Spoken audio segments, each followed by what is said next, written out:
full roster of players, right? Yeah. Yeah, I usually play that when we take a break, so. Yeah, let's at least go over the roster of players before we get into it. That way everyone knows what's coming up. Yeah, okay. Well, here's the slide. I'm sure you're gonna pause it when it comes up. Yep. Nice. So you can see the full list. That's going to Oh! be... That's right. Temple was the one. This first guy, Raze, really got under my skin last time. But Oh, yeah, I remember. Temple played really well last time we saw them. But I was also going to note Vilehawk from the other team and Stokugu were two players that stood out for me last time we cast Arlington as well. This is actually going to be kind of interesting. I really, like, I'm looking at the roster just at a glance, and I actually recognize, like, it's been a while since we've been able to do this with CSL, but I recognize several players on each team. So this actually... I kind of like the way this is matched up. I don't know too much about Centaur Ra, but that's about it. Yeah, I remember that name for sure. I think he unfortunately didn't have like his opponent forfeited, so we didn't see him in one of the series. But like I was saying, the scores certainly tell this in the favor of Arlington if you were betting. But the important thing right now is that scores, like overall scores, don't matter. Like if you had faulty matches in the season because a player didn't show up, two players didn't show up, your sub couldn't actually fill. Like it doesn't matter now. As long as you have 7 players that can really show up for this best of 7, then there's no like second chance for your opponents. It's you're out, you're out. So it should be a pretty good game. In my mind, I'm already giving it a little bit to a 4-2, I would say, for Arlington. But that's why we're going to get into the games and actually see what happens. So let's do it. Oh, let's do it. So, TVP to start? No. Wait, TVP, the overlay says Z, though. So, that's a bit awkward. Yes, that is a little awkward. I couldn't tell you why. Raze was definitely Terran last time, and Zero... Oh, whoops. Made a mistake I did in the first game last series. My bad. Going too quickly into the overlay. Yep, that habit, though. But yeah, I can't remember Zero. Oh, that just looked familiar as a Protoss. Oh well, simple mistake. As you guys can see, it is TVP. And in the bottom left, as the Protoss, the teal Protoss, it is Zero. And his button in the upper right, it is going to be the Command Center Terran, the yellow Raze. So 0 for Arlington, Raze for Temple, and coincidentally, this is the map that Raze was tilting Rifkin on with all the command centers. So I just want to clarify this, though, because I don't want this to be like bad blood or misunderstood. I just felt really bad because you had a player who was clearly not set to win. He was only playing because he was the only hope of the team, and rather than treat him with what felt like respect, Raze, I thought, really disrespected him. And maybe he didn't intend to. There's some discussions afterwards about how, oh, well, I thought he was going to leave after the bailing bus failed, and I understand that, but I just at the time was, I've been in that shoe, of the guy who didn't have a chance to win and just played it out, and I just felt really bad for him. So, my apologies on that last time. Yeah, it was also just a super long day. So, all that aside, it's going to be a much closer match. So if we do see Raze go for an extra 7 command centers, was it? He's probably like really, really, really hardcore one. I would be surprised if it gets to that point. But anyway, so TVP, I don't think we saw one last series. Just TVZs for the most part, and the 2v2 of course. So going to be interested to see what we can see from the Protoss in terms of how they're going to dictate the game. But they are going to dictate the game. It's Dusk Towers. It's our opportunity to just play a macro game. But I feel like that's something that's a given versus Zerg. Like, congratulations, you can get a 3rd and you can even get a 4th. So go to Immortals. But for versus Terran, it's never like, oh, okay, so you have an easy 3rd, but that just means I'm going to like drop your main and natural, right? Like, it's not as big of a deal. Though it does depend on how the Terran's going to be playing. And it is important to note that our Terran, so I saw that SCV leave, and then I didn't see the follow-up one build as a Supply Depot, but not going for a command center. This is a 1-base Widow Mine drop.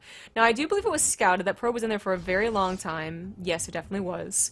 So the detection should be out.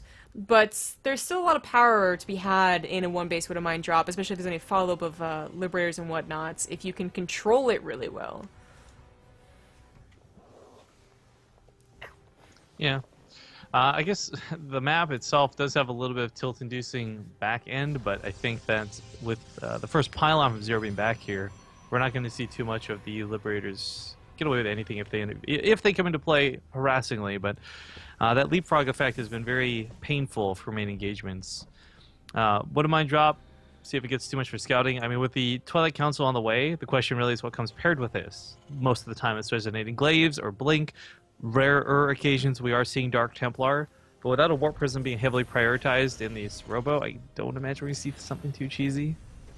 Nah, yeah, I think it's just the, maybe if it wasn't a one-base Widowmine drop, our Protoss player would have gone for something a little bit more harass-oriented, like, you know, chronoing out a Warp Prism and just pulling the Terran apart, but because of the Scouts, you just say, well, a regular macro build will get a Robo anyway, so let's just get that and play it safe. And certainly this is a very safe Protoss setup. You got pylons for the overcharge.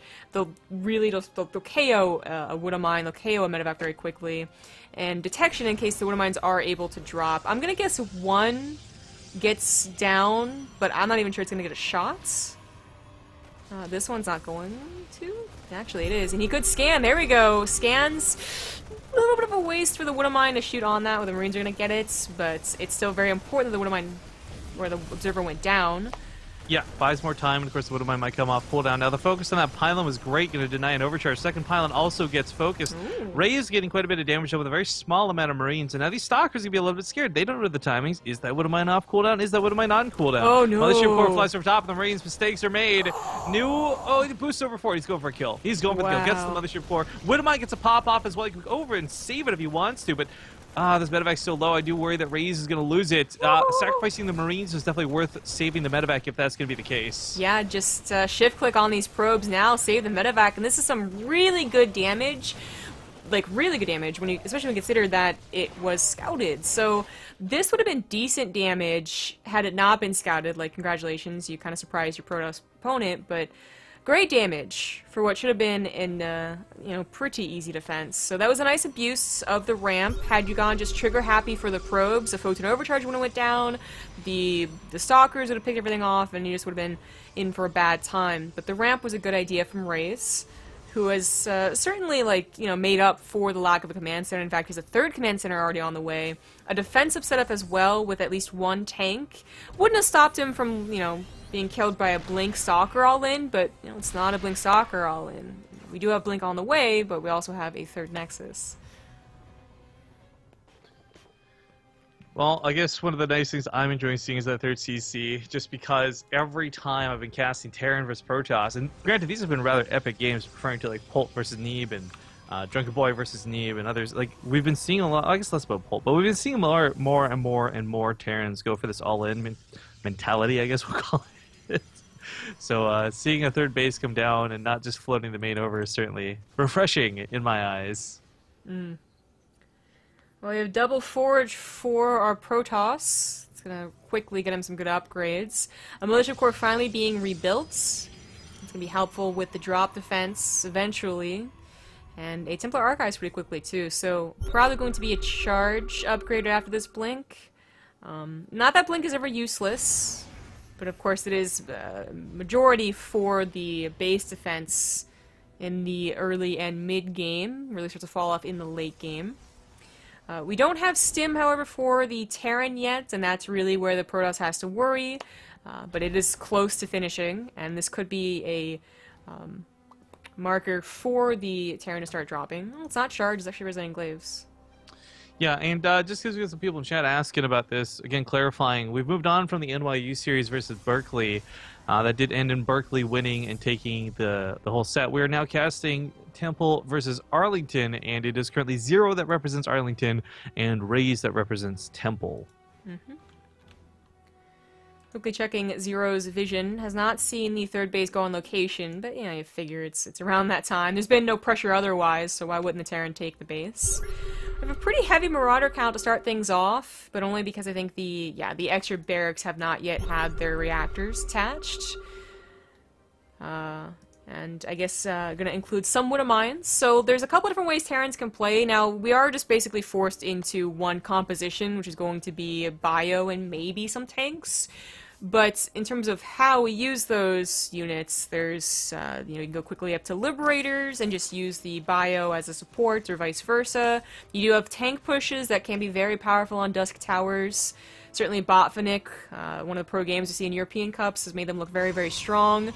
You can do what everyone did in Heart of the Swarm, which is drop everywhere and then just mass, outmass ground units against your opponent.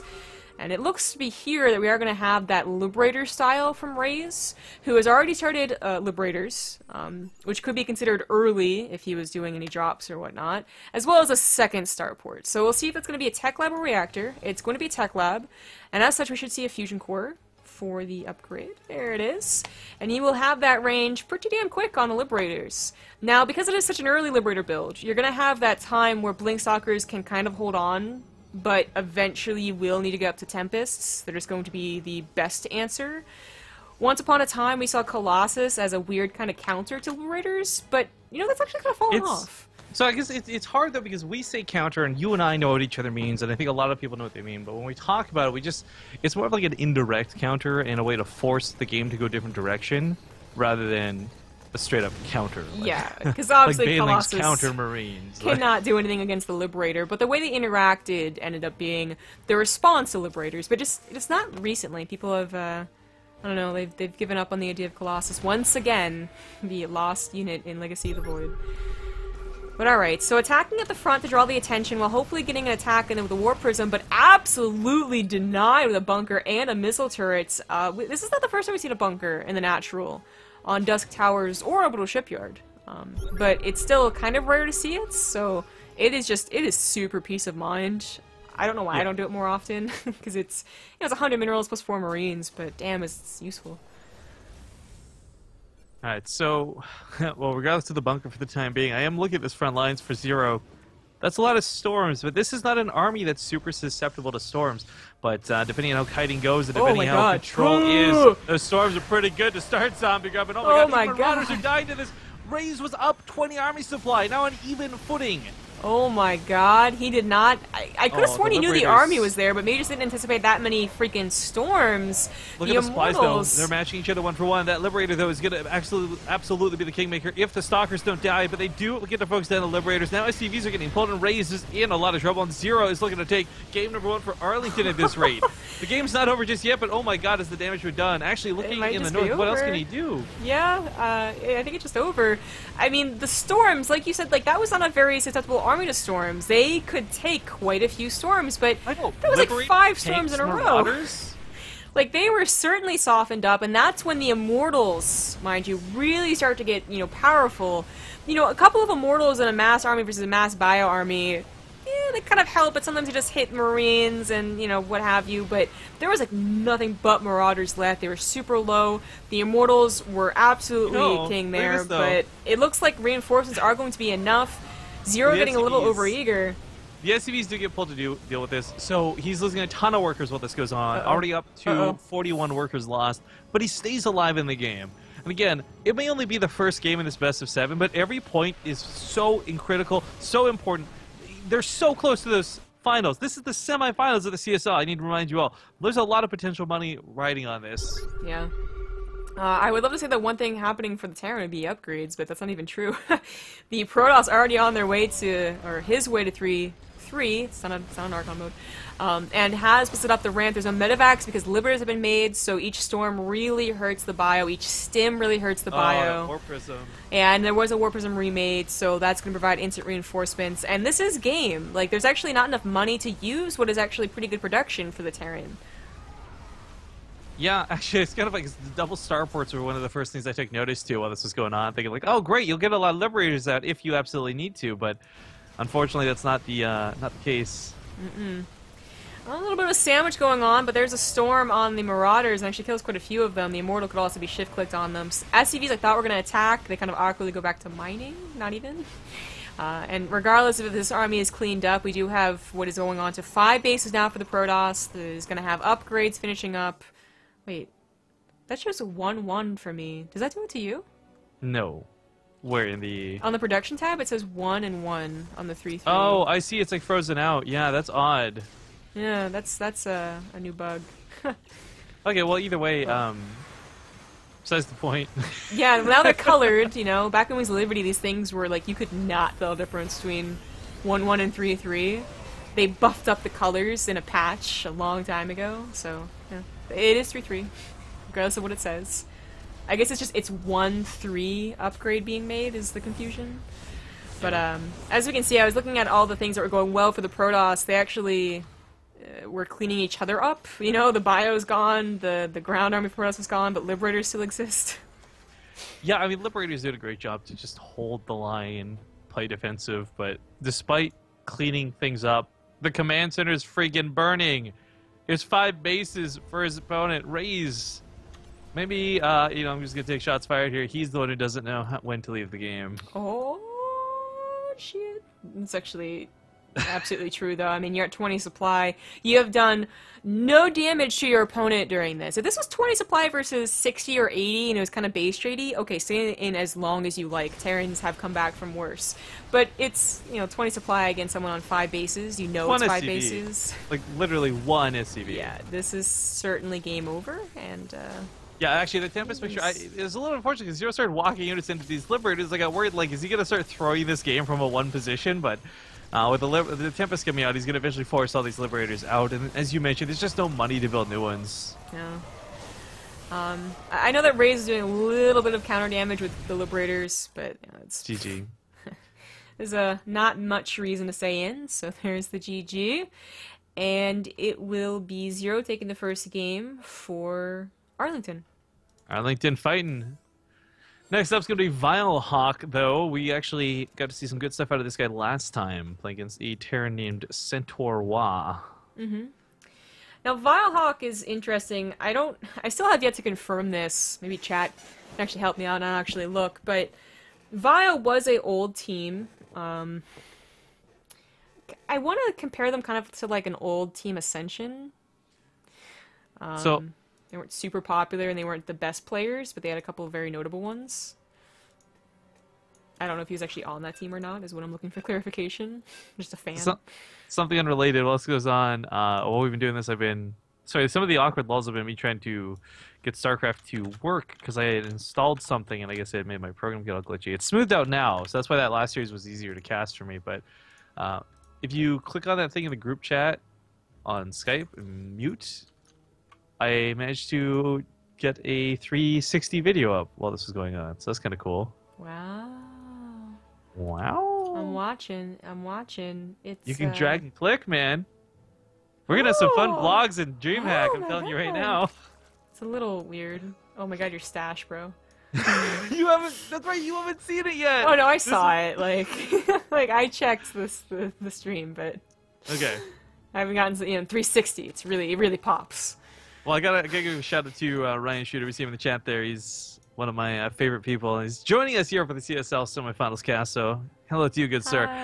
We are hopping into game number 2 in this best of 7, and I guess to give that one more rundown, the CSL does a best of 7, but it is best of 1s, and each point goes towards this with different players showing up for each game. So that's why we got different players playing now. And in the top left, playing for Arlington, they are currently up 1-0 in the series. Ladies and gentlemen, it's Vilehawk.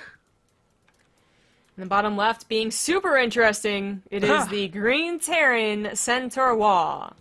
So this reminds me of when you would do this in the middle of the map. Now, Centaur-Wa has first off built a supply depot to make sure that there will be no early lings or even drones scouting his base. So that's kind of cool. But what we've seen more commonly is putting this depot actually on your opponent's side of the field and then walling off with 3 barracks in the middle of the map and doing this same level of cheese. Now, I am wondering, with no gas is taken, is he getting aggressive with this, or is this just the weirdest macro opener we've ever seen? Because there's going to be a hell of a lot of Marines, but there's no Reapers paired with this. The Overlord Scouts, no gas, so this isn't that alarming. 3 racks, a bunker, this is all things you can deal with just lings. Yes, that is true. This is usually proxy in the middle of the map. The benefit of not doing proxy is, one, you don't have to lift and come back home, so you can technically macro out of it better. And also, in this situation, Center's trying to also do a wall off, which is looking very, very ugly on this map. There's definitely better maps to have this happen on, like Prion Terraces is one, where that makes a very clean, nice wall. But the Marines, while they are usually dealt with, there's still that, there's that 10 seconds where the Zerg player's like, oh shit, is the 3X really going to kill me? Now we're not quite there, and in fact, Firehawk's already looking okay. Gets one bunker down, has a spine crawler on the way, getting that queen. Oh, she pops just right in front of the Marines though, look awkward. Yeah. But the queen goes down, might not have been necessary, but the bunker was his #1 priority, so willing to risk what is right now an expensive queen, but mind you, this is a game with a really dedicated build for Centaur, so one queen for one bunker, and more importantly, pushing back the Marines was worth it.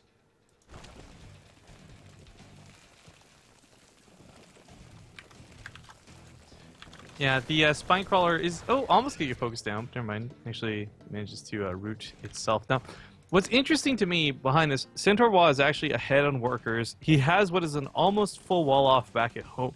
Excuse me, almost full off back at home. It's... There was mech builds like this in HOTS. You would see HTO, Mario, and a couple other people do these things where you would go for these weird walls, right? You take the macro behind it. You'd even go 3cc double gas and try and play that way.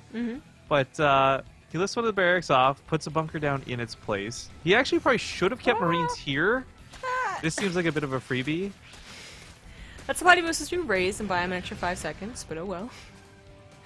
If there was a Baneling Nest, this could be busted and probably do a lot of damage, even though the Marine count's still quite high, but no Baneling Nest. Vilehawk is just droning, but, you know, we just went over how this is not nearly as dedicated as a proxy 3-racks where you're having a little bit of trouble keeping Marines alive, keeping the Zerg player outside of your natural. Here it's actually pretty easy, although it does still look quite odd, like 3-spotted was a bunker. It looks super weird.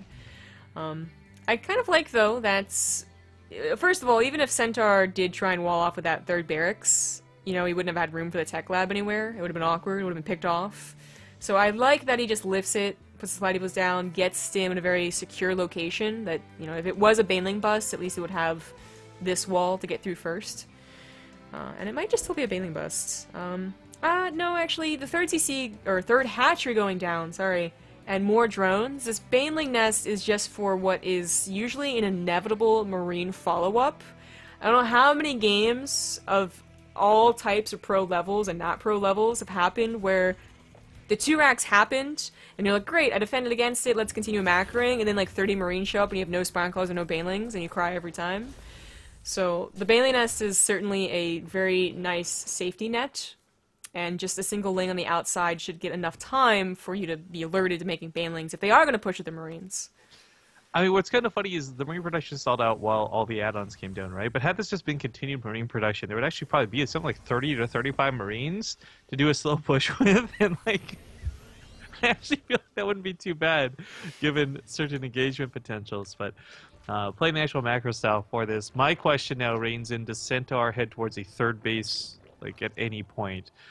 Because this could still just be an all-in. It's really weird to look at this. So this opener is just not... It's a not cost-effective way to expand, but it does land him in this situation where he was at a point on even on workers. We just had that big burst of larva from Vilehawk, though, so now taking a bit of a lead with his 3rd base. Yeah, this is a funky game, but one that in about 2 minutes will kind of look like a familiar one. Like, okay, a 2-base Terran versus a macro Zerg. Looks like the Terran's a little bit behind, but I don't know how. But if you've been here since the beginning, you know it started off with the 3-racks, and it's been a little awkward since then. So you have like a 2-base build with 5 barracks, Stim, combat shields eventually, but first a push or drop with double medevacs, and tanks to follow, because tanks do make the most sense on Arena. You know, I talked about this in the last series. Arena with Mutaling Bling, I do not like. I don't mind if you start off with Mutas, but I think an eventual transition to Roaches is better. But that's usually like in an even game. Hawk does have that nice momentum lead at the very least from defending against the 3-racks, but that might be rectified here with a double drop that was unscouted until way too late. Banelings are already prepared though, and it will force them to pick up, so a little scary to start off with, but oh, maybe still scary. The Banelings being killed one at a time with that Marine drop. Only 2 more on the way. Those could be target fired. Uh-oh. Uh-oh. Centaur Wah. He might have just, well, I don't know about winning the game, but he certainly got a nice drop here, and he does snipe those 2 Banelings. That did a lot more damage than I expected, for certain. The worker count's still not devastated, though, by this, and I think that's one of the biggest aspects of doing turn drops. You usually annihilate your opponent's workers. But sitting on 50 is not too shabby. He's going to have 1-1 finishing up soon, so he will have a small upgrade lead over Centaur 1. Of course, the biggest aspect missing was not just banelings, but also banelings speed. That's a good point. And upgrades, you know, the +1 was helping out when it just came down to Lings versus Marines. Now it's going to be upgrades in favor of Valhawk, in fact. And he has 17 banelings, a couple of spine crawlers to at least make the tank push a little bit slower. And I have a lot of faith here. So mutas would have been a really big help. They'll pick off the tanks from behind as well as medevacs, but I think the banelings can still do it. Pretty good hits. Yeah. But barely just not enough. Warlings are on the way. Valhawk, though, has a mineral and gas problem right here, and I think even a bit of a lava problem. Only 5 lava left. Oh, and he supply blocked. Oh, no! Oh, God, that actually might be the one that kills him. Supply blocked at 80 and no overlords on the way. Oh, no. Like, what good is that Spire going to be unless he loses all the banelings and zerglings in the process of trying to get room for supply? I mean, the Evo Chambers are in a terrible spot, but they're buying time, funny enough. Maybe that's the time he needs. Attempt at a counterattack across the map will cut off some reinforcements. Whether it'll be enough, we'll find out soon. Tanks holding strong in the middle of the map, though, and this is not looking too good for our pink Zerg.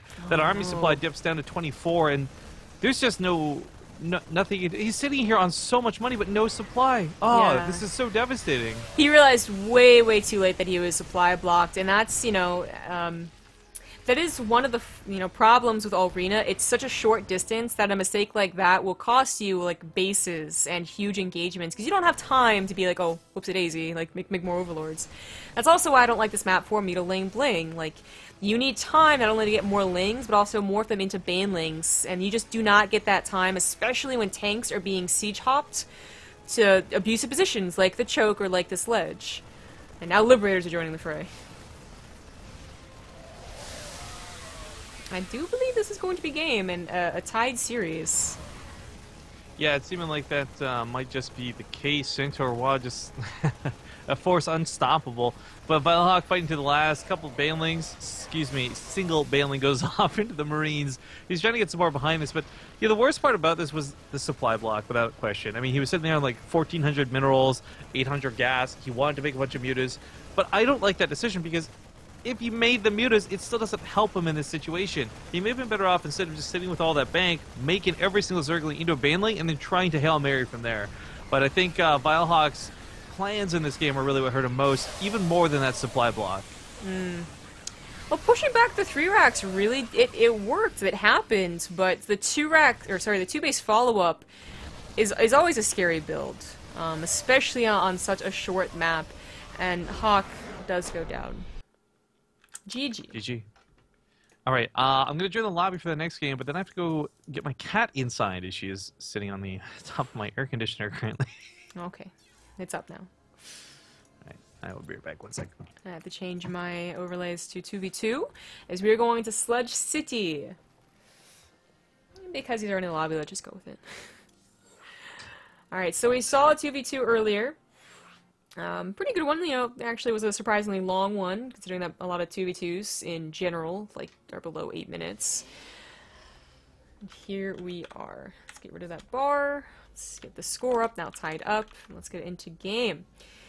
In the top left on Sludge City, it is the pink Protoss King, as well as the blue Zerg Stokogu. In the bottom right, as the orange Protoss, it's all in to win. And the purple Zerg Heartbeats, which does not sound familiar. The bottom right team is playing for Temple, top left playing for Arlington. And in terms of scores, we actually have a undefeated 2v2 team right here. I'm looking at them right now. They have an 8-0 score? Yeah, an 8-0 score. That's pretty impressive, especially with just the, the randomness that can happen in 2v2, how different it is from a regular 1v1 or, even an Archon mode match. And I do recall at least one of these teams being really cheesy with cannon rushes. I can't actually remember it being King and Sokogu, but also, cannon rushes are good no matter what Oh, whoops, wrong overlay, my bad. Hey. Yes, cannon archers can always be good. So we do have one started, so hello, welcome back. Puts a smile on my face to sit down and see this happening. Now this actually is funny to see because when paired with a Zerg, usually you could use an Overlord and just put all your cannons on the low ground and not require any high ground vision whatsoever, and then eventually leapfrog up here. So Imp King doing this right away, it's kind of like eating his dessert before his dinner. Wow, that's actually a lot of pylons, more than cannons, to protect his cannons, so... Yeah. He certainly will not be depowered, but that's the second cannon, there's a third. Yeah, he's actually covered for this. So this is actually for All In to win really, really bad. Like this is going to be game over shortly. Oh my god, I think Heartbeat made the most like critical mistake I've ever seen. He made an Evo chamber before spawning pool. Oh dear. So he has no queens to walk over here, he has no lings to walk over here, he couldn't even make a Roach Warren, because you need a spawning pool first. Well, we talked about sometimes these team games are a bit of a throwaway, and maybe these aren't the greatest players. I don't know. But at the end of the day, this is not looking very good for Temple. Yeah, so I don't know if you heard, but the Arlington 2v2 team is undefeated. Like, that is very impressive. But the Temple team is at a 6-1 score, so, like, almost undefeated. To make such a mistake... I don't know, that is the trick though, because I don't remember Heartbeat, I do remember All In to win, and Heartbeat is the one that has the most glaring mistake with this Evo chamber. Yeah, he may have been intended to do something cheesy with it, maybe we just overestimate this, you know, the Overlord drops up or something, but unfortunately it does look like All In to win's going to be completely screwed. The worst part about this is the cannons do cover the ramps if the probes try and run away to, you know, get some minerals from his ally later. I guess there's one in the middle of the map, but here's that follow-up of Lings, and frankly, Heartbeat only has, he's got 18 links to 24 of SC2. That's very awkward. Photon overcharge. It does not help. No, it does not. Oh no. And this looks like it's going to be game in favor of Arlington here. The undefeated continue to be undefeated team. That's impressive going to the finals because that's a statistic not a lot of people could potentially bring to the DreamHack finals. Yeah, that's a good point.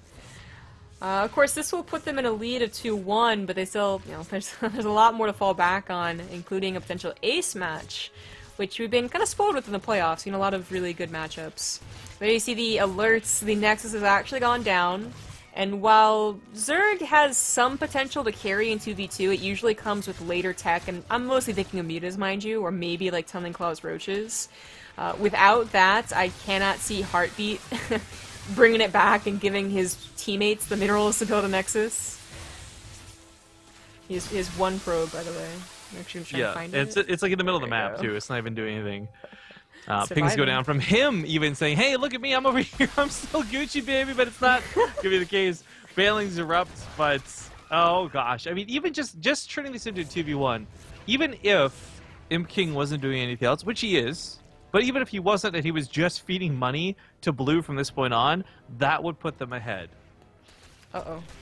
That's 4 Banelings to tackle, but yeah, they are going to get cancelled. That's such a risky, dangerous thing to do. Yeah, it was. And that wasn't even his Overlord seeing, so super risky. But that defense over here, it could have had cannons, but it's just going to have to depend on Lings and Banelings, which is fine. Even if Sokogu only goes for Lings right now, it'd probably be fine for defending his teammates, who does have that gold base. It's actually a very gold basey map. Of course, you first noticed this base and this base, but apparently this base is also a gold, and I haven't even looked towards the other ones. Okay, those are the only golds, confirmed. Still. Not Prion Terrace's level of golds, but more than I anticipated. So that's, that income should be quite large. Yep, compared to Heartbeats, and of course All In to win with 0. Has given all of his money and gas to his teammate. Whatever was left of it. Just for one last final Hail Mary, and it's going to be a Hail Mary full of Banelings. I love that there's a cannon here that is trapping the Immortal. This is, like, either accidental on purpose or irony, I don't know, but yeah, it's protected by the thing that killed his ally. Banelings are going to climb, and that's not a good start. This is going to be the end of the fight for Purple, and it looks like Arlington gonna lock down in this game. Very funny game.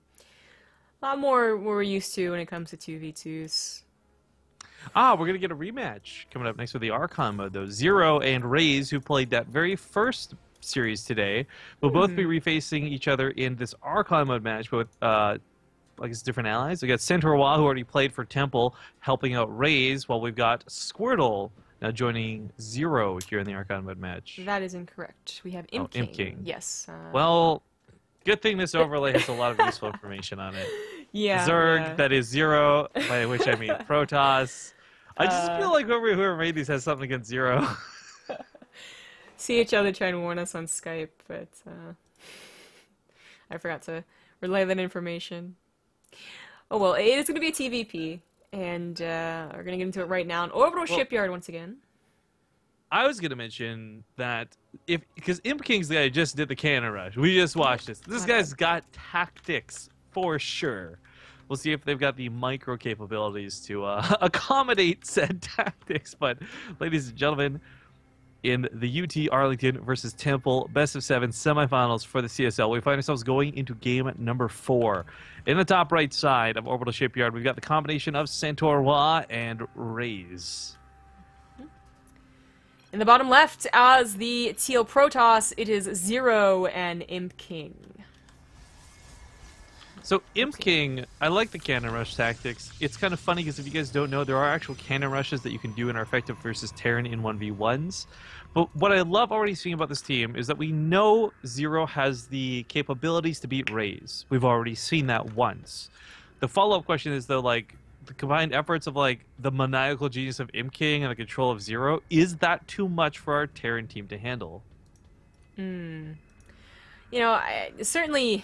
I feel like Raze would be very eager to get back at Zero, because this was not a game that they played where it was like a slow but steady like domination of Raze. It was kind of only one mistake. He pushed into like 5 storms.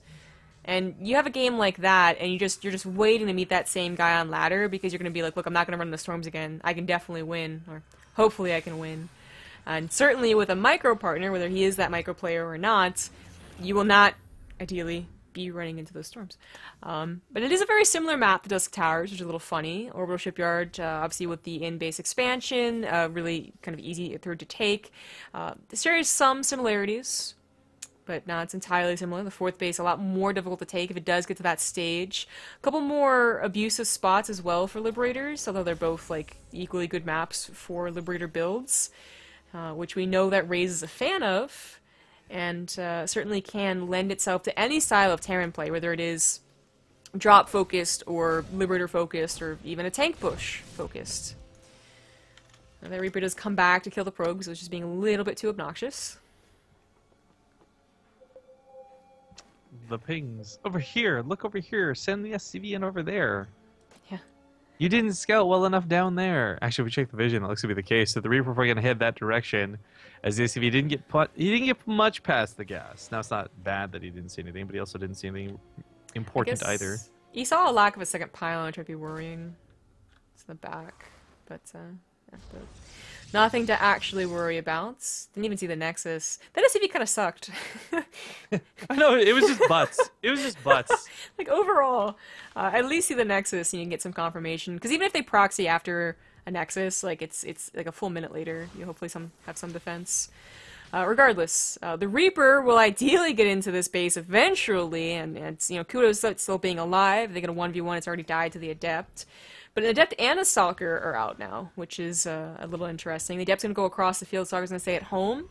The Mothership Core was pushed off to get those two, and as well as a much faster Robo. So, could have been worrying if this was like a Widowmine drop. You wouldn't have that instant burst, but it is a macro build versus a macro build. Oh, that's a second Adept. So this first one did get over to the other side of the map. Not much scouting to be done, though. Complete block, and the factory starport was all put way back, so it does not see the timing on that. And in fact, this is actually a middle-of-the-road build, I guess, is like what I'd like to call it. So, but no, wait a minute, it's even more interesting than that. So if you get 2 barracks, then you can get that starport a little bit quicker, but you don't have a lot of units to deal with on the grounds. But usually it's still like something you're getting stim with, too.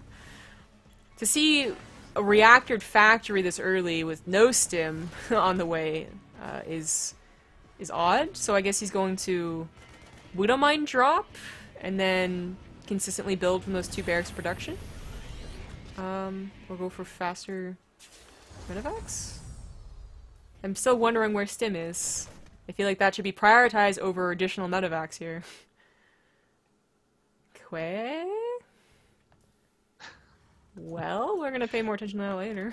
I'm really interested in the Dark Shrine aspect a lot more than that, but hopefully this is gonna get seen with this this medevac drop. So he heads into the natural base, and we've always been big advocates of scouting being pretty important to deal with this, but of course, seeing the Templar Archive, the Dark Shrine, there we go, now revealed. Oh, that kind of went in the gas geyser. Got one probe kill. This one gets two. Those, the thing is. It sucks because those are actually great Widow Mines placements, just no focus fire, so yeah, kind of a bit of a loss there. The medevac does end up scouting the Dark Shrine, which is really nice, but this was kind of a macro Dark Shrine. It does want to do more damage than just being instantly denied by all these turrets, because this is where his third base is going to feel the most protected. But without that stim yet, there's not really a big fear of being pushed. Certainly harassment can still happen, but that's, probe losses at best. That's not structure losses. And that's the most important thing right now, is getting that third base up and getting the eventual defenses around for our Protoss players. Liberator harassment's going down. That's what the reactor starport was for. And I guess in that case, I don't mind this thing being pushed off as much. I don't know. I'm kind of on the fence about this. Liberators have weird aspects where they can be really, really good, but also quite terrible. Stalkers try and find the sweet spot. They do? Okay, that's barely outside the range. I wasn't sure if that's going to be the case. A pylon getting placed up here would shut this down, but of course the Stalker does push this back. One of the nice things about having that Arca mode part is you do have someone who gets to dedicate to keeping their eyes on this and pulling the probes away, and ideally not losing too much for it. So again, the probes are pulled pretty much immediately. Stalker, unfortunately, awkwardly going to die, but with the pylon finishing up, an overcharge will push back both of these Liberators. Yeah. I feel like Zero and M-King could have had a much better response to what Raze and Centaur Wall were doing. It's not that they're responding super terribly, but I don't think I like the priority on tech over that third base, which I think could have already been saturated, maybe. But either way, the tech isn't going to help right now. The third base not saturated, is not going to lose too many probes. It is going to die. Stim did finish while we were watching those Liberators, and that certainly is damage to structures, and the Nexus will go down. Raze and Centaur Wall, a bit of an interesting opener, is still going to be much stronger in the mid game. Now they will deal with tech. I just mentioned that I wasn't sure about prioritizing tech. The double upgrades is something that I was also a little bit questionable because they weren't in such a lead in the beginning, but I wouldn't have minded that if it was also accompanied by a mass amount of gateways. But, recall they also went for a Dark Shrine, which was scouted, and it looks like they didn't even try and use it. Check really quick. Yeah, they didn't even bother making a DT, and that's another big problem for them and their supply. That should have been the Marines back at home defending third Nexus easily up. But now they do have Storm, and they're going to have double upgrades, so they have some potential to hold on to this game, especially if we have the Terrans run into Storms again. But that is a pretty big hope. You are hoping on the other player making the mistake here, and that's not usually the ideal. More Liberator harassment gets the High Templars, actually, so much for the Storms. Oh dear. Oh no. And he's still, what is the micro player doing? Oh god. He doesn't even have enough army to handle this. Oh, the Archon! How is that reaching? No. It doesn't matter. I mean, the Stalker gets the last kill, but they got so many units. But let's talk about where this game starts getting really problematic. Look at the army supplies. Forget killing probes or whatever. The fact that he actually killed the Archon is actually a bigger deal in this one instance, in my opinion, because now there's nothing to fight the Terran army. It's a third of the supply of their opponents. The Liberator got 2 Storms, at least, and hopefully by the time the Terran had pushed, maybe even 4 Storms on 2 High Templar. That was very unacceptable. And doubly unacceptable because it's Archon mode, and the micro player should have been, hotkeying the Blink Stalkers, or regular Stalkers at the time, I guess. Blink's only just finishing up, and ensuring that the Liberators didn't kill anything but that, and hopefully not even that. The third Nexus is going to go down again, and I think this is just game. That supply is really skyrocketed for this the Terran, and Raze has certainly gotten his revenge.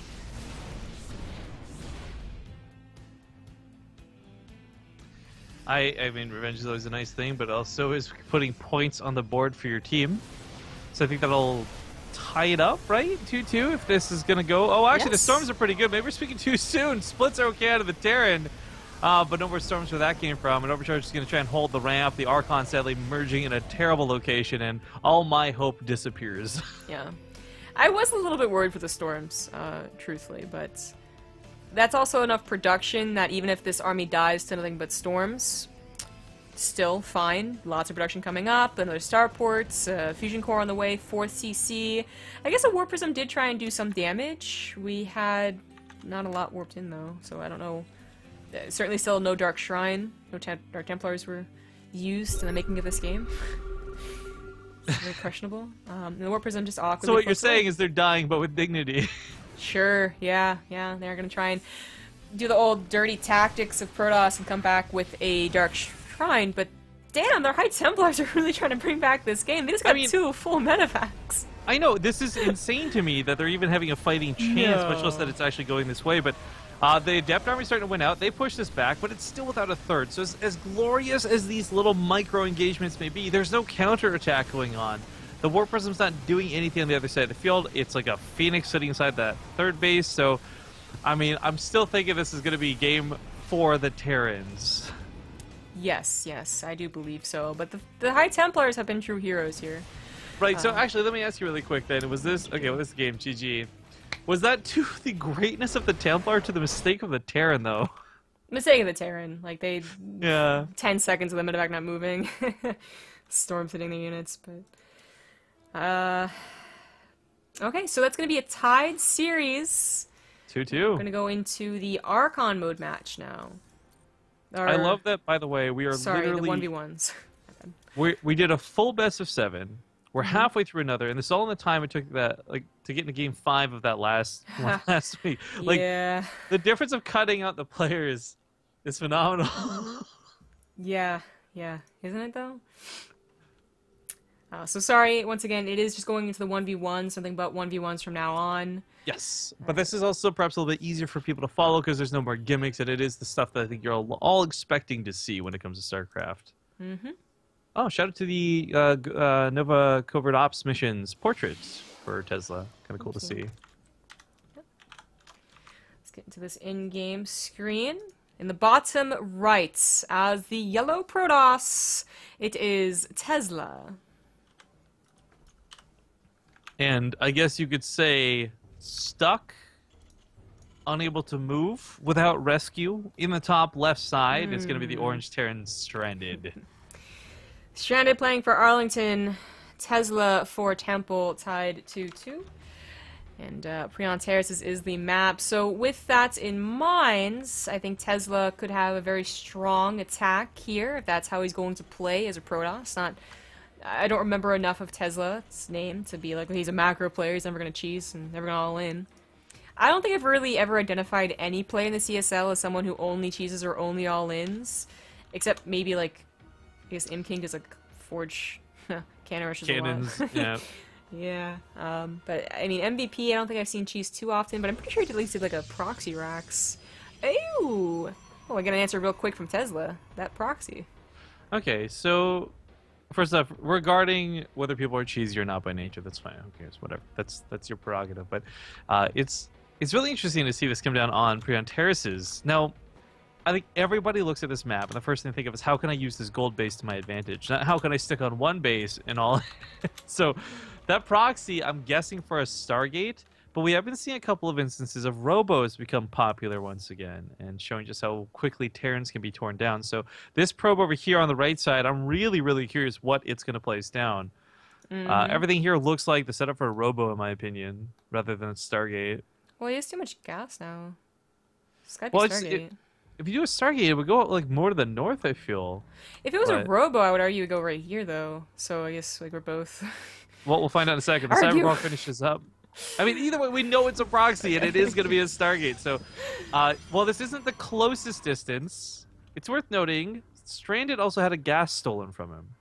Now, this is particularly interesting to me, because this is not going to screw with the factory timing, but what it would do is screw with trying to build anything like a widow mine from that factory and your starport timing. So this is not Actually, he's going for the reactor on the barracks. Interesting. I don't know if he's going to have the 6 Marines necessary. For those who don't know, there is like a bit of rules when it comes to this, and this isn't like personal choice or micro coming to effect, but straight up, you need 6 Marines to deal with an Oracle. Like, end of story. Mm-hmm. This is certainly problematic. The Reaper knows something is up. The SCV scouted lack of a natural, it scouted the gas timings. Although, like, you know, third gas is a little odd. And it just knows something is amiss. But unfortunately checks the most common place for a proxy, which is off to the left of your gold base. The other one being, like, off to your right. Like, yeah, as you were talking about, like, over here or something like that. Yeah. But was like, I don't got time for that, and just went for the main. Which isn't necessarily a bad idea. The Reaper's not going to help out that much anyway. The Oracle is guaranteed to come out. The damage isn't there. You know what? It could have killed a bunch of probes, but instead it gets surrounded. If this Adept... If this one Adept kills even just one Marine, this could throw off the dynamic before it could stop. Why doesn't it? Oh my god, kill one Marine! Kill one Marine! Oh, I know, they're both... Well, actually, that still might be enough. I don't know. Yeah, The Adept still lives. He's attacking the Assimilator, which of course means he wasn't ready for the Oracle come in, and bim, bam, boom! Nothing to stop this. And I hate to say it, but the game could end right here if not dealt with swiftly and quickly. Now, Widow Mines are en route. There's actually not anything else coming out of the Stargate. If a second Oracle had been chronoed out, I guess supply block, excuse me. So it is being built, just doesn't show up in the production tab. If that second Oracle was already coming, that one Widow Mine wouldn't be an issue. But this first Adept actually soaking the Widow Mine hit might not be too bad. Now he knows there's some safety. That supply block, though, I think without it, he could have done game-ending damage. Made it into a stubborn Terran game, but... Yep. With it, this is not so bad. The SUV count is actually pretty damn good. 21 to 25. You got those mills dropping now, 3 of them, in fact, and Tesla's, you know, basically just finished up. So, I don't know. As long as the Widow Mine gets on cooldown, the second one's already on the way out. This Oracle, what are you doing, buddy? Leave. Oh Jesus. Okay, well, that's a way to give away a unit. Oh God. Okay. Well, that was. It looked to be a very, very bad start for Stranded. It's actually looked to be a pretty good follow-up for Stranded, and Tesla's the one starting to try and panic a little bit, trying to get more kills here. The second Widow Mine did pop, but I'm not sure where it went. Didn't it? Am I crazy? Okay, well, the Marines are here, and it does get the Oracle. Yeah, this is actually now a little bit worrying for Tesla. That was... He killed a lot of Marines, but not a lot of SCVs with that first Oracle. Yeah, it's like 14 is pretty good still for 2 Oracles, but the for Widow a Mine, regular Stargate, I'd say yeah. For yeah, a proxy though, like the fact that it's a proxy and it was off the one base, you do want more. You want like 20 plus, but it's still something I think that Tesla could recover from. Well, I mean, for me, looking at this, it's not just that the Oracles were going to get some kills. They're supposed to also stay alive. You get 3 of them bulked up with a Void Ray, suddenly you turn down that supply depot wall, then you all in. I mean, this other Oracle almost dying. There's just... Tesla's losing his potential, I guess we should say. He's not falling prey to this, but he's... Oh! What am I kills it? He's killed enough workers now that, you know, Stranded's only at 22. Oh, I'm sure there's a pause. I guess we had a pause in game, yeah. Should yeah, like that?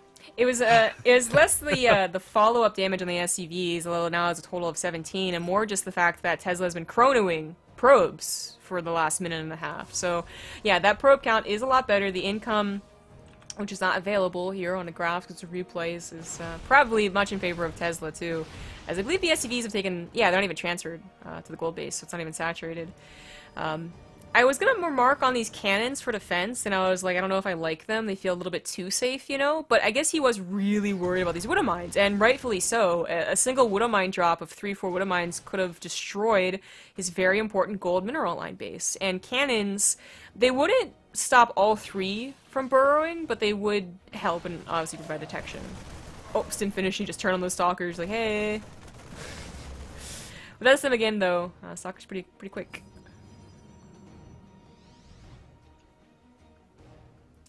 The third base on the way for Tesla is something he can definitely extend that lead with, but Stranded is starting to catch up, and now he has the ultimate Terran tech on his side, which is the starport. You know, he has medevacs, and I guess Liberators. So medevacs have such a potential because they're, you know, the skill cap, you know, whoever has the better attention to the drops is going to get the most out of them. When it comes to Liberators, they're a little more brute force. You know, you either set them and forget them, or you slowly siege hop. which is a lot more direct than the medevac drops. But either way, they're so powerful tech that Tesla has to deal with without any Blink Stalkers, although he's warping more in now. Does not have Blink. Stargate's finally found, by the way. This was been it's been forgotten about for a while. He could just pick up his units. Even if there was a Blink Stalker, it's only one. Wouldn't have killed anything. But Tesla, you know, is doing a good job now saturating this third. It's another gold base. Stranded, while he has this really nice tech on his side, is starting to get to a point where it's like, okay, tech is great, but you're going to start doing damage with it or expanding with it. Right. Actually, we've discussed this quite a bit and many times, but like passive play is one of the most dangerous things to do, especially if you were at any point ahead. But for Stranded's sake, I mean, he's fighting back really well. I guess the nice thing about this map is you can lift command centers all over the place to take other bases. So while his opponent, Tesla, takes an actual third, Stranded, who could have overly muled his gold base intentionally to mine it out quickly and take another gold, would have been awesome. His main base also getting a little bit low. But his setup here, I would actually, if he throws down, okay, throws on command center instead, I was going to say if he throws on 2 more racks, he could have just tried to force it all in. But I guess going to try his best to play macro. And I don't know, for someone who started this game behind from those worker kills, I don't know if macro's the direction to take it. Yeah. I want to give a shout out to, well, I guess the front page, hello, as well as a couple of hosts that have bumped up the viewer numbers for now and then. So hello, everyone. So you can see the score is at the bottom, so it's tied up, and the Protoss is currently in the lead a little bit, but that lead is starting to shorten. The army supply is very similar, upgrades similar, but catching the drops undropped basically is a big deal, and I think even just to pull the SCVs to help out here. Liberators appear too, however. These can certainly help. Stalkers get on that. He actually pushes that back with ease. The SCVs were pulled, and he lost a couple of them, but now he's going to be on 3CC. So I think one of the other things, too, is that while this goes on, that worker count, while still not improving, the army supply holds strong, but it's this third base for Tesla, which, while right not this moment pulling him ahead, will over the next 2. The next 2 to 3 minutes will be very critical to watching that army supply grow. And at a point, you know, you can't really pull SCVs into fights anymore. At a point, you can't just rely on Liberators anymore. There's one probe. I thought I was going to scout the drop, but luckily that probe, not. by the way, could have easily denied the SCV building this command center. It was sitting next to it the entire time. Exactly what I was thinking. This observer might just have well been a probe on the Selnaka. Okay, he moves it. Nitpicking. Fourth base comes down for Tesla as well. It's, of course, going back to the normal base. We have tech starting to really get up there for Tesla too. You know, Storm would be a big help, but looks like he did pick off a couple of medevacs. This isn't all of Stranded's army though. He, like, I thought he was going to drop and then he just unloaded. It was very odd. Maybe he was going to go for like a walk by, but needs to bring it back to help in the main defense. Storm isn't done, so High Templars are being morphed into Archons. Still not done, so these could be provide feedbacks. And Tesla's army is certainly scary, but Stranded still has a pretty good number. Look at that army supply. Upgrade's still not all that terrible for a Terran either, only down by 1. But those Archons actually might be too much. It's a nice concave, and the Liberators are not getting an answer. There's Blink Stalkers, but, you know, into a concave of Marauders and maybe a Wood Mine or 2, Tesla never wants to engage into them.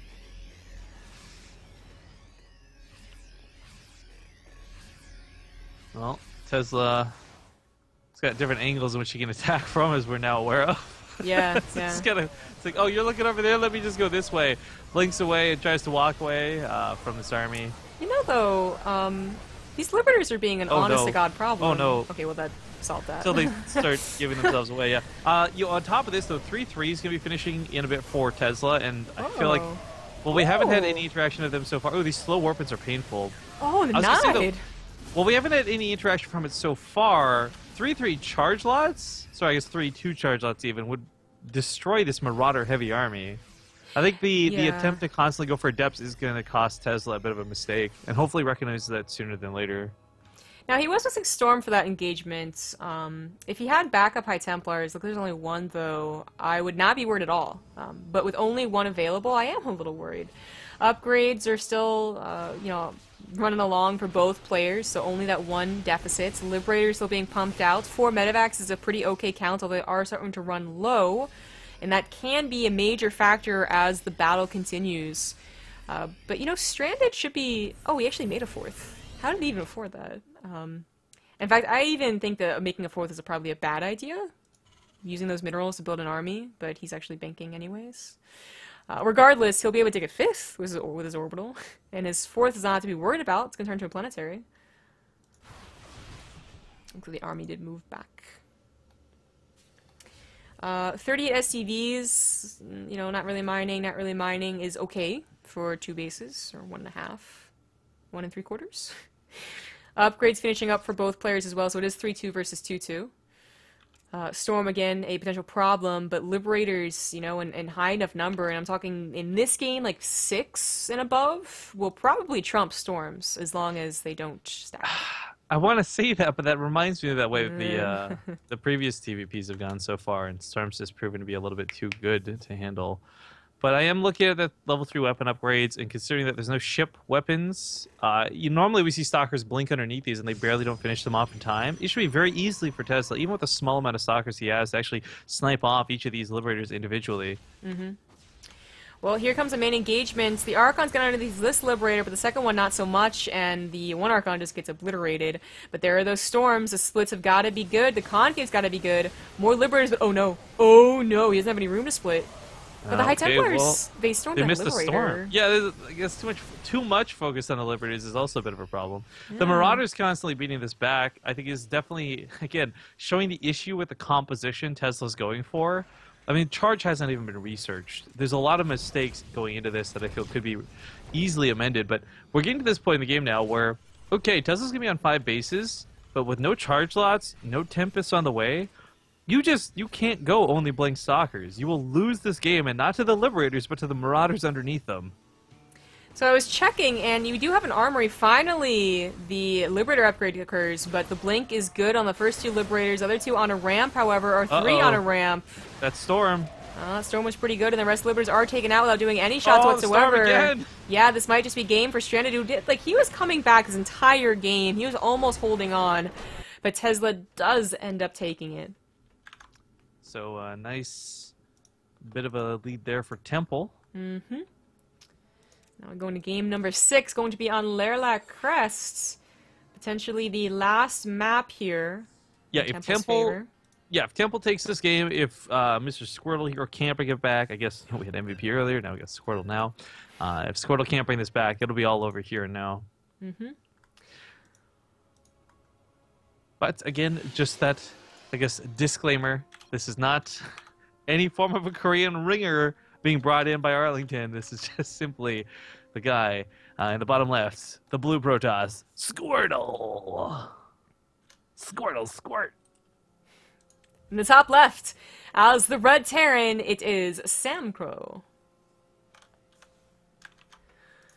Alright, so a lot of hope here for Arlington on Squirtle, but Squirtle, again, kind of, I guess you remember these names because they are also names of ex-pro gamers, you know, MVP and Squirtle, but also a pretty, like, all-around good standard player. Standard wasn't the word I was looking for. Solid was the word I was looking for. Solid player. Well, I mean, technically we're not liquids or gases, so you are correct.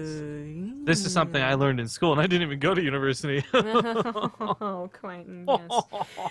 Anyway, so keeping him being game number 6 when you're down 1 is certainly not the worst situation. The worst situation would be your player doesn't show up, and then you have to field your coordinator. What if, this is interesting coming out of chat, what if instead of using colors to describe players, we actually had to use Pokemon? So, like, I say Squirtle, obviously blue is still Squirtle. What would you call Samcrow then? Charmander. Really? I feel like that's too easy. What do you mean, like, Squirtle isn't? Well, actually, a lot of water-type Pokemon aren't just blue, though. Squirtle is. So? Can that be said for fire Pokemon? I don't know new Pokemon enough. Ponyta is mostly white with a little bit of fire, okay? Voltorb is half white, half red. Zombie-Grow, come on, get it together. Well, what water Pokemon, pure water Pokemon, aren't blue? Magikarp? That's actually, there you go, right there. And even when it evolves, it becomes shiny and it's still red. Yeah. Oh man, the Pokemon stuff. Jeez, I feel really bad because I've got the most recent one, the was it Alpha Sapphire or whatever it's called. I've still not played it. I hate it. I loaded it up. I did up to the part where it teaches you to catch Pokemon. I'm like, please, this is my 11th Pokemon game. I don't need you to teach me how to catch fucking Pokemon, okay? And I closed the game in a fit of rage, and I haven't opened it since. I think I let X or Y. I think a friend gave it to me. You gave it to me. Didn't you? Yep. Yeah. Okay. Yeah. And I tried to play it like on an airplane, and I was just like, the magic's no longer there. I don't care about any of these Pokemon. That's right. By the way, chat Star U is like gold, Star Me or whichever version of it is like purple. Yeah.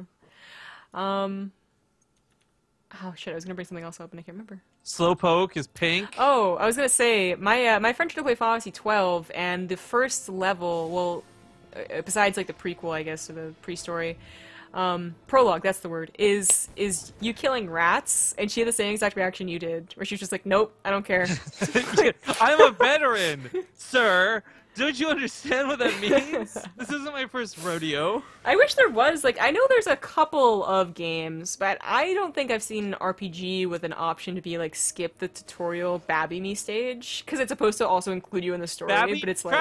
Krabby was also red. Hey! Psyduck is yellow? Like... So, what you're saying is the starter Pokemon are guaranteed to reflect their type, but not all the other Pokemon? Shut up, Zambigo. What if you pick Pikachu? He's lightning. Yeah, have you ever seen a lightning bolt? It's not yellow. Well, it's stereotypically, like, yellow. Just like a heart's not like a fucking, like, you know, whatever actually you would call that shape. It's shaped like a butt if you're looking at it from above and then it bends. And Dude, it's because we love butts. I hated Pokemon Yellow. Pikachu was such a little bitch. They get mad at you and like stop talking to you when he's following you. Someone stop following me! Stop taking up a slot in my Pokemon! Whatever, dude. Just take a picture, move on. Pokemon Snap.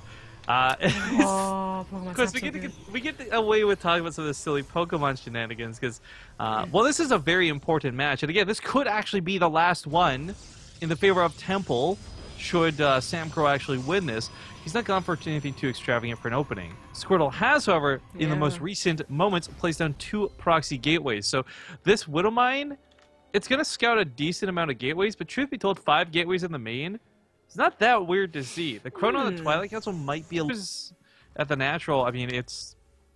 I feel like going to get overwhelmed. We're going to have so many adepts on this. Yeah, it's going to have a boosted overcharge, and it... Oh, yeah, okay, it is going to be targeted down. Wow. That was very close.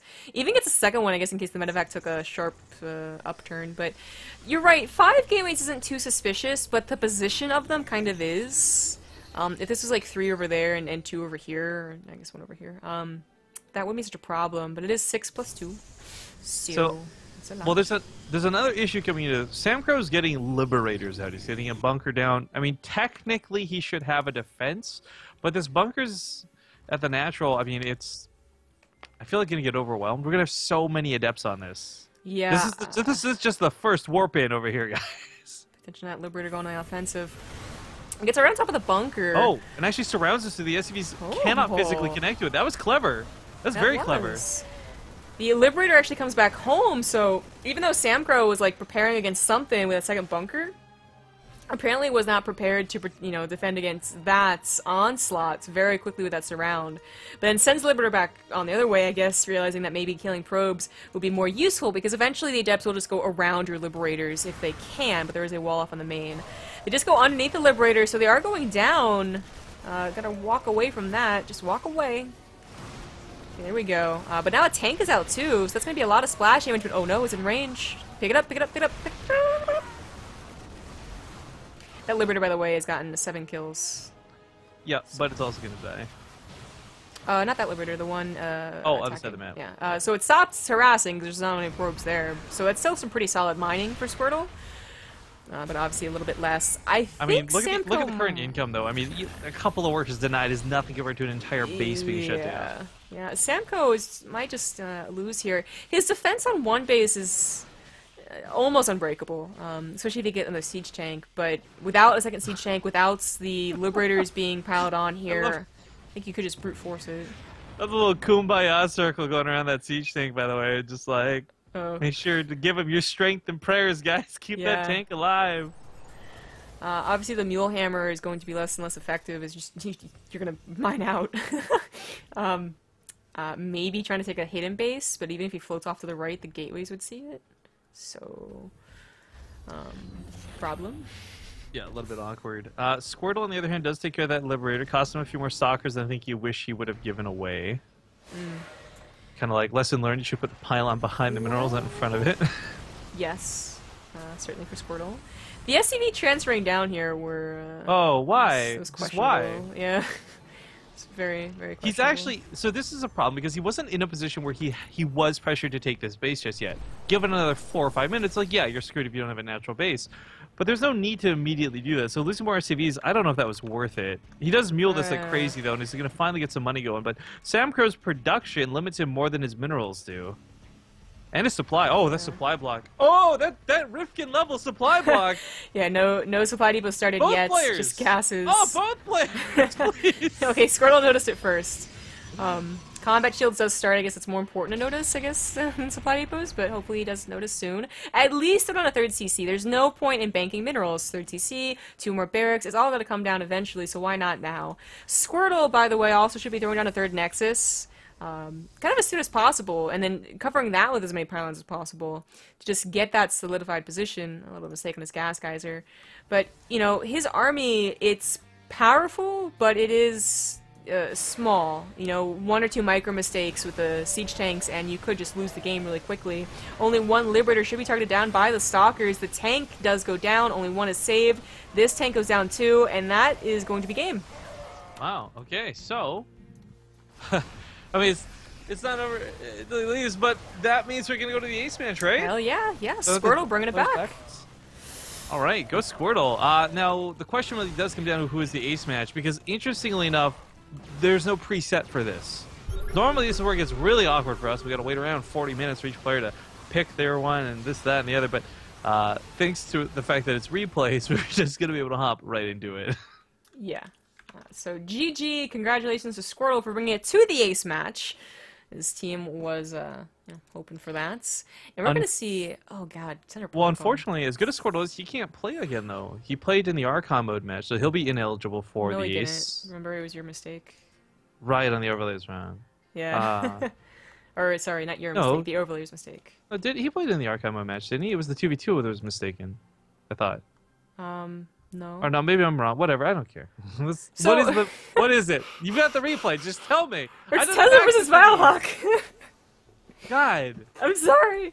God. Well, this is actually very questionable for me, okay? So, you know, hold your horses. We're gonna get into Central Protocol, actually.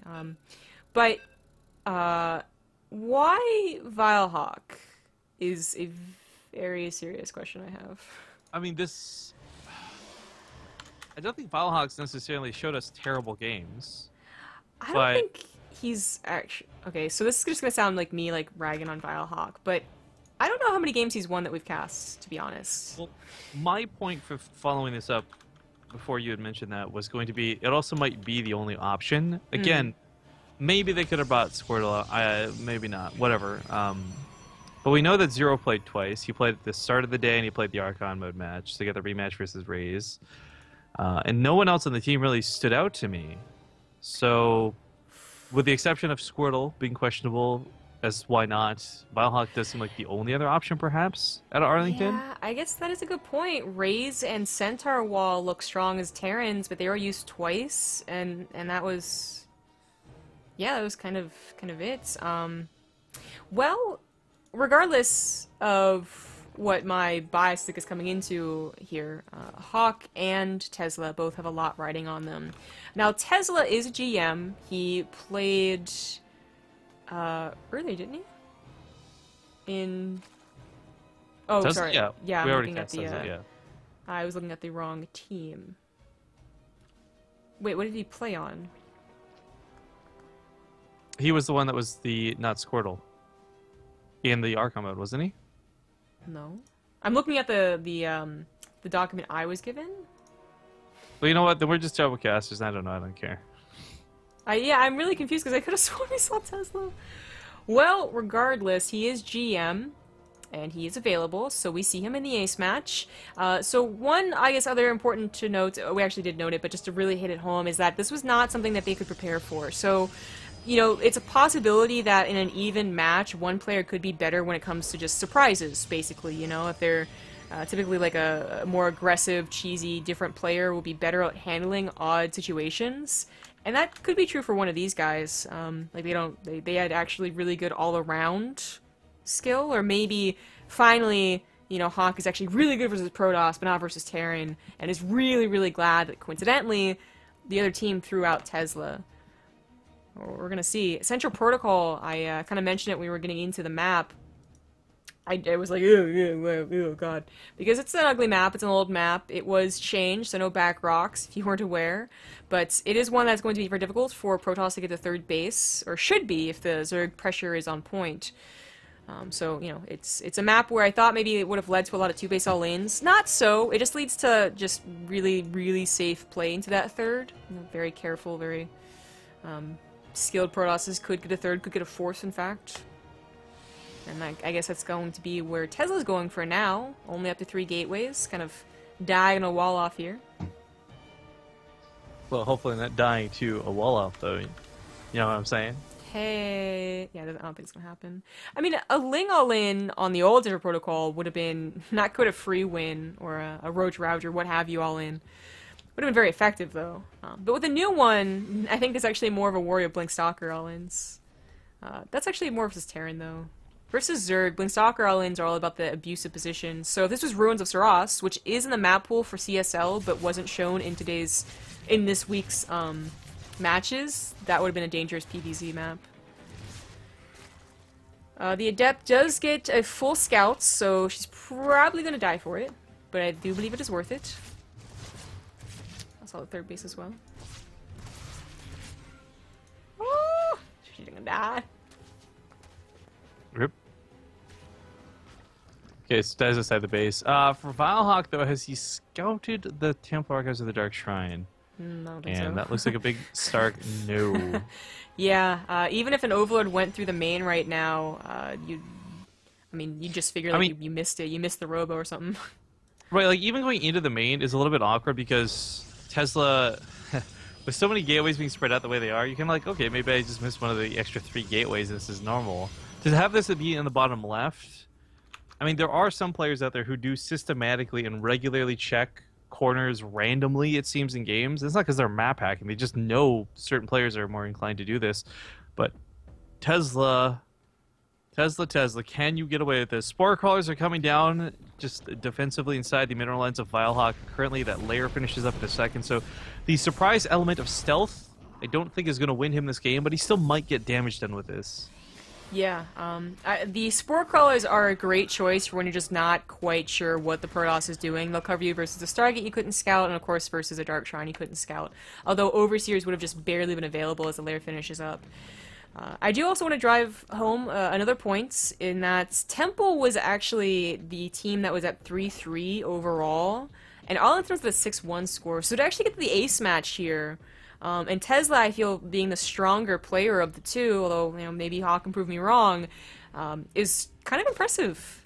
And these ETs, as you said, the Spore Crawlers are down, but they might still be able to do damage, even if the detection isn't like their greatest strength here. Their surprise factor is their greatest strength. They're going to go straight for that Spore Crawler building of the third, however, and an Overseer is necessary. Oh man, it just started monsooning. Luckily I got this battery, so I don't have to worry about power outage. This morning it was pretty stormy too, but if I do disappear for whatever reason, you'll understand why, but hopefully we'll get through the game first. Yeah. Well, this is already a lot of damage. The third going down, that's something you can get, definitely. If you commit 3DTs to a hatchery, it's probably going to go down. The other choice was to spread them out to one base. Kind of funny to see him with an Archon. But that third base going down is huge. Hawk was not exactly on a great drone count either to begin with, so has a lot of bank, but I mean that's usually not a good thing. And I think this will mess with his timing as well a little bit, because everything else is actually lining up really well for an aggressive Roach poke. +1 speed, Roach speed as well. This could have been something to at least scare Tesla with, especially the DTs didn't do any damage. That would have been a lot of tech and resources into something that did nothing and would not be able to defend either because you'd bring an Overseer. But instead, you know, he has to reload a third. I actually kind of wish he would just double expand with all the minerals he's banking, and is waiting for the Hydralisk, which is going to give Tesla a lot of time to both continue doing damage as well as tech, which is going for Blink and a Robotic Sphere right now. Well, DT comes back to be annoying all over again. Oh, we're Queen. Yeah. I don't know if the base is going to be in super danger or not, but this is already... I mean, the DTs have certainly done well this game. Other side of the map, Roaches do run into this base, and Tesla is in a bit of trouble as his own third. Perhaps wasn't anticipating this. Does have Immortals, however, to fend this off. So, while initially a little bit shaky, not too bad on the follow-up. This is looking really good for Tesla, though. And, of course, I got to tell you, Valhawk, he's not handling a lot of this game well. Because what's worse most about this is if you've got a worker lead, you can usually all in if you'd like to on a whim. Whether it's no matter what race you are, you can just start mass-producing army. Tesla's already at that point. He's looking to get disruptors out. I don't know how much he really needs to keep producing probes. He's fully saturated on all these bases after all, but point still stands. It's looking a lot better for him. And Vilehawk, on the other hand, who would have loved to probably hit him with a Roach Ravager or a Lurkerling all-in or anything like that, kind of missing out on the option to. And as DTs continue to become less worthwhile as the game goes on, they do still play a role in becoming Archons, which we've all seen many times when it comes to fighting in this matchup. Really still wishing that Hawk would have double expanded. Still not good enough drone counts, so, you know, not only double expand, but put everything into those drones. This could have been a very different scenario, but he was kind of waffling between macroing and getting an army, so his army's not bad, and with a high... Oh, dear God. Well, well. That is the power of a disruptor right there. Oh, dear. That's certainly not a big enough army. It was questionable even with all the army that just died, so Hawk should just maybe die to a counter. If a War Prism was here, I think he definitely would die to a counter. This is oh god. Archon takes the brunt of the initial turnaround here. Tripshot gets a few more units, not nearly as bad as that first one. And Hawk still has an okay army, but it is the Pro's got a fourth base, is fully saturated, still has this Dark Shrine that hasn't been found and destroyed, and Hawk just really has nothing to fall back on. I mean, not even a Lurker Den. And at this point, Lurkers wouldn't even be that great. They'd buy some time, but they wouldn't be like, oh my god, Lurkers, as Tesla has the composition to deal with them. Finally a Lurker Den, all those infestation pits, and still no fourth base. This is no longer me being like, I wish they double expanded, and just me being, okay, I need a fourth base, it's gonna 10 minutes, and, you know, Peros is on a fourth base, maybe you should be too.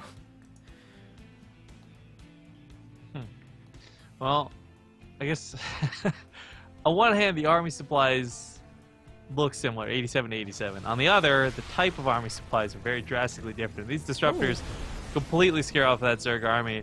Meanwhile, Tesla's getting to the point where he might expand to the base in which he proxied his Dark Shrine. Yeah, it's gonna be normal looking after a while. Oddly enough, with those Disruptor balls thrown out like that could have been an opportunity for Hawk to push in, because that only would have been one Disruptor with his attack off cooldown, but opportunity missed, and honestly, I'm not even sure how much of an opportunity it would have been with his inferior army, even without the Disruptors. The upgrades are looking good for Tesla at 2-1.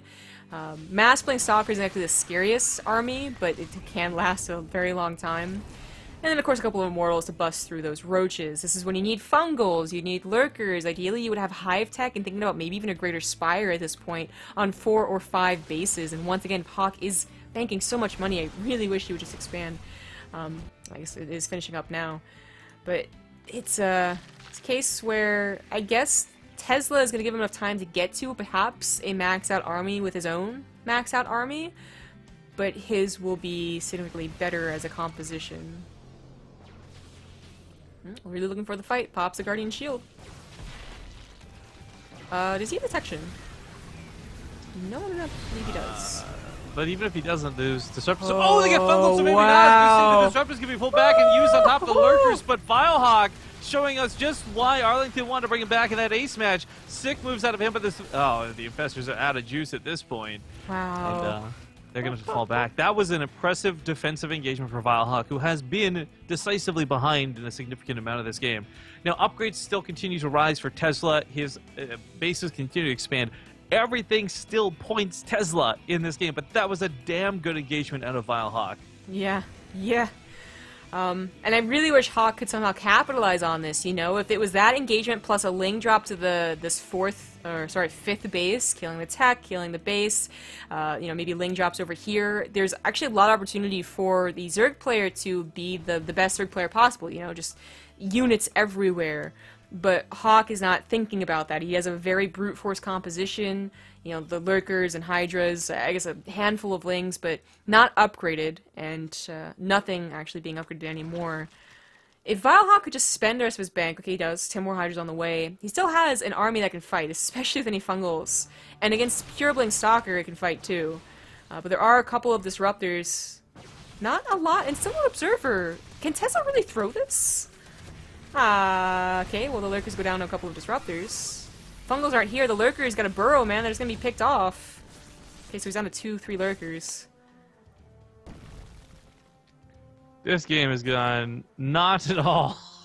You know, from the second the DT Shrine got proxied to this moment right now, this game has gone in many different ways than I had initially anticipated, and that's awesome. This is actually one of those hype moments in the CSL where you're like, I'm really glad we're casting this, but this is so just... Please Fungal.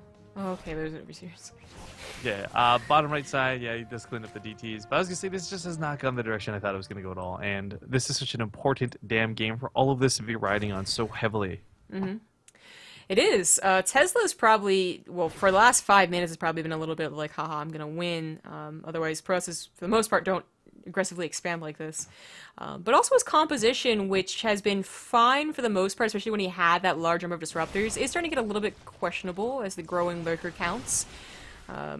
It starts to get a lot scarier. Oh, but the Disruptor hits are good again on most of those Hydras. Gets an Infestor with that one. And that army does not look very big anymore. It's pure Blink Stalker, but well upgraded Blink Stalker. And still at 1 or 2 Disruptors on the backside. Now I think we have Charge Lots as well. Yes, we do. And this is kind of waffling, you know? Like, Tesla, maybe with a more brute force composition, could have won already, but then again, Hawk, having used his minerals a bit wiser early on in this game, could have had a much better defensive position, maybe on his way to Greater Spire. Even if he got to a Greater Spire now, oh dear god, there's already Tempest on the way. I think this is it. I think you just go, like, push in, yeah, but he doesn't.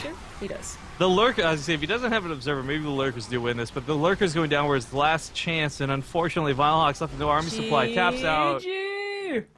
Temple, ladies and gentlemen, gonna be the ones to lock this down, and we'll see them in the finals. Yeah, after a not-so-impressive run through the regular season, they are the ones to close it out against a very impressively scored UT Arlington. Tesla versus Berkeley, right? At DreamHack? Tesla? Temple versus Berkeley? Temple, excuse me. Tesla with the win. Hype. Yes, it will be Berkeley versus Temple at DreamHack Austin. Cast live, played live. I guess we'll, you know, pay attention more to CSL, follow them on Twitter and you know, their website, cstarleague.com, to learn more about the specifics for that, because we were talking about hopefully the players will be able to participate in DreamHack Austin as well as do the grand finals. That would be the ideal scenario. We're going to be there casting live as well, which is always cool for us. There's a lot of lightning. I'm sorry. Oh. You were either excited or you were scared. And I know which Both. One. Yeah. So this is, I'm actually really excited. So there's, you know, there's been a couple of times where CSL has been frustrating, and I'm mostly talking about lobby making, to be honest, as the lobby maker. But this last couple of weeks of the playoffs has been a lot of fun. I'm glad you guys, or hope you guys enjoyed it. Players like shine through, I think, is a big aspect of it too. Because we know it's amateurs, we know it's not Koreans, we know it's all this stuff, but it is nice to actually see the good players make it through. And a lot of these names, as we had mentioned, start becoming more familiar as the season went on. Yeah, exactly. So I mean, I'm really hyped for the finals, and I guess that's kind of it for us. So pay attention to the website for official announcements, as well as follow all the social media for CSL. You can follow me on Twitter at CGGaming, and Rifkin at Riff_Kings with a Z. And then that's going to be it, I believe. So we are going to see you guys in May for DreamHack Austin in the finals, Berkeley versus Temple. Good night, everyone. Goodbye.